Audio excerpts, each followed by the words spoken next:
NFL Daily, today discussing cornerback rankings, namely Sam's rankings over at pff.com, going through the top cornerbacks in the NFL draft, Sam. So let's get into it. For a while, everybody just thought Derek Stingley was the best corner in the draft. It seems like Sauce Gardner getting all sorts of buzz as we've gone through every step of the offseason. So who do you have as your top corner in this draft?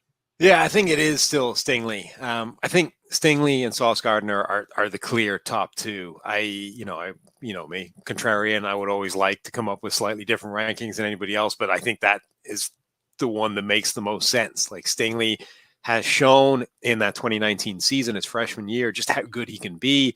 He's got crazy fluid movement skills, great at the catch point, great with the ball in the air. Like he's the best. He's the best corner. He's got the best tape of any of these guys, but we haven't seen it for a while because he's dealt with injuries and just hasn't got to that level. So, how much do you weigh that? If you're an NFL team and he checks out medically and you need a cornerback, he should be the guy on your board. Sauce Gardner is a weird corner. Like, I can't think of a guy that's had the moves the way he does. He's this long, lanky corner, but it feels like it's all body and he's moving.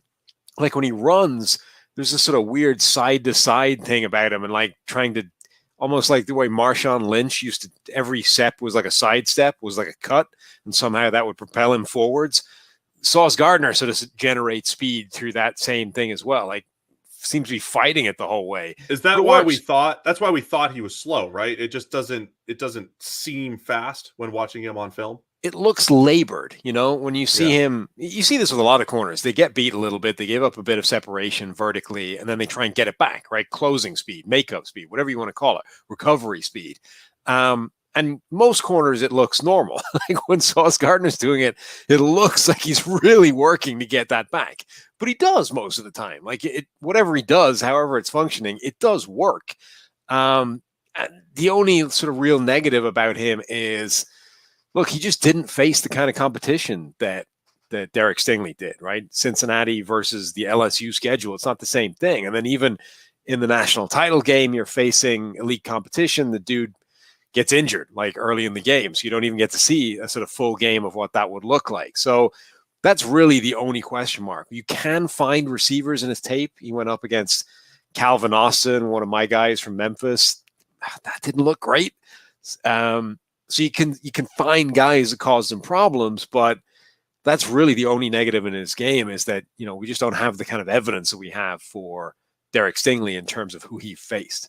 Do you have any thoughts on Sauce Gardner in press and just how he good, bad, or indifferent as far as press? Because I have a take coming out off the tape. I don't know if you got to the same conclusion. So he gets labeled as like this press man corner because of the way he looks, right? Long arms. He's press man type of body shape. I actually think he's a way better player in zone than he is in press man. He's like Jalen Ramsey, right? Jalen Ramsey's a better zone corner than he is in press man and has always been, but it gets talked about the opposite.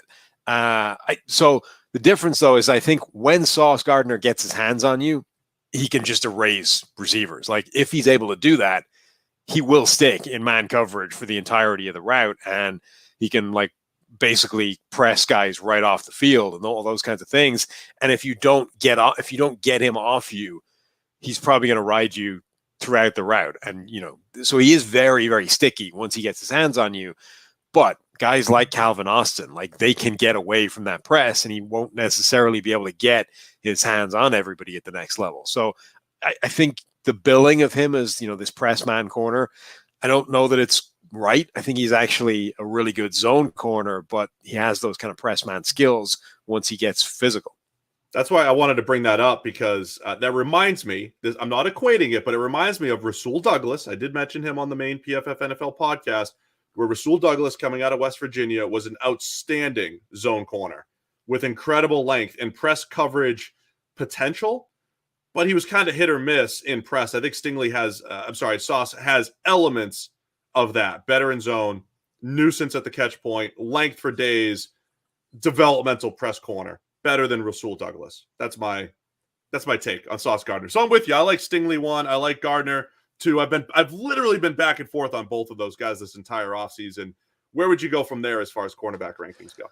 I think it's probably still McDuffie. His tape is so good, but I worry about what he is at the next level. Like I Nope. worry if he can play outside at a high level the way he did in college, or if he's going to be a slot corner only at the next level. Because if he becomes only a slot corner, there is a cap on how high that should be in terms of value. Like that's not a top 10 pick. That's might not be a top 15 pick. It's somewhere in the bottom of the first round. And then even though his tape is way better than the few guys after him, guys like Andrew Booth, if they're able to play outside and play well, and he's quote unquote just a slot corner, that's when you start to bridge that gap between how much better he's been in college. Yeah, I think the size and physicality is a question mark for Trent McDuffie. You mentioned Andrew Booth, who you have at number 4, and then Marcus Jones, who you have at number 5.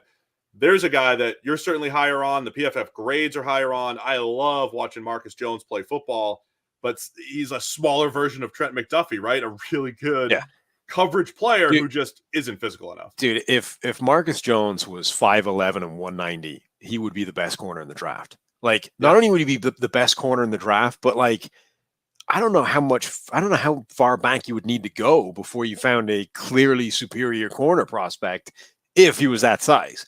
But he's not. So you have to start dinging him. Now, there was a tape where Marcus Jones went one-on-one with Calvin Austin, right? Those guys are both 5'7", 100 or 5'8", and 170 pounds, right? You could literally put both of them opposite Jordan Davis on a seesaw and they wouldn't move him, right? That's how small those two guys are. But if you ever watch UFC fighters, like the flyweight guys, the guys that are 125 pounds, the freaking speed that those people can move at that size is absurd, right? And it's like it's been sped up. When you watch those two guys run routes and cover one-on-one, it's like the tape has been sped up. And Marcus Jones is the only corner I've seen that can actually go one-on-one and live with Calvin Austin's quickness and his speed and his just instantaneous movement skills off the line. And it was so fun watching that tape. So I think because of his size, like Marcus Jones is just going to be a slot corner at the next level, but he has that instant movement to be able to do that, right? The two-way go, it's such a problematic thing for slot corners because you're stuck on an island and they can go left or right and you have to be able to react instantly regardless of your leverage. He's got the movement skills to be able to do that. And he does make a lot of plays like on the outside deep down the field. For a dude that has no shot at doing that at the next level, there's almost a little bit of, DJ Reed to that in terms of, hey, actually, this tiny guy that has no business playing outside can actually maybe get it done. Marcus Jones, when I watched him, by the way, incredible punt and kick returner as well. Great value there. Always in the hip pocket of the receiver, but didn't always win at the catch point because of how slight he is and the lack of physicality. So, but did win like more than you think he might with that size, He did. No, absolutely. It wasn't, 0% win rate. So I love that you have Marcus Jones at number 5. Don't forget, you get 50% off a PFF Elite annual subscription using the promo code DRAFT50. All of our great content, 365 days of access of just PFF Elite. It's DRAFT50, the promo code, right now through the draft. All right, who else you have rankings-wise? I skipped Andrew Booth at 4. Yeah. You have Kyler Gordon at 6. Both of those guys rumored to be in the first-round mix. Booth is actually kind of fun. Like his tape is so raw. He plays so completely out of control almost the entire time. I can't think of a corner I've watched who is on the floor as often as Andrew Booth is, like just falling over and losing his own footing and just slipping, like just not in control or under control the entire time of his own movement skills. But the movement is really fluid when he's doing it, right? His footwork is great. He's willing to get up and hit in the run game or in the screen game, all those kinds of things. He feels like almost like a cornerback version of Trayvon Walker, right? Which is, we bank on the athleticism and the traits and we'll figure out if we can get him there. Like if you can clean up the technique stuff, I think he's the one guy, and that's at a second or third tier, that still has special ability. Is there best fit for Booth? Man, zone, anything in particular? No, I actually think he can play. I don't think he's scheme specific. I think he's good at both. It's more like you're going to need to find a coach that can fix him. You know what I mean? And it's not irreparable. It's just like this dude is surviving on raw athleticism and a vague idea of what he's doing. You just need technique, really needs to be hammered into it. All right, so Marcus Jones at 5, Kyler Gordon at 6 from Washington, Daxton Hill. Dax, you got him as a slot corner at Michigan at 7. A lot of people have him at safety. Kerry Elam from Florida at 8. Roger McCreary, number 9 at Auburn. A lot of McCreary hate there, Sam. Got to move him up. Cam Taylor-Britt at number 10 for Nebraska. Anything to wrap it up? Yeah, I wanted to like McCreary more than I did, but ultimately, when you start watching his tape, forget the arm length thing. There's a reason he has that many targets in his college career. Like, he gives up enough for it to be worth teams to keep throwing the ball in his direction. And as much as he holds his own, he does a good job a lot of the time. He does get beat a reasonable amount. Steven Nelson. There's my Steven Nelson comp. Not Sam, the worst comp in the world. All right, there it is. Sam's top 10 cornerbacks. Go check it out over at pff.com. It's the PFF NFL Daily.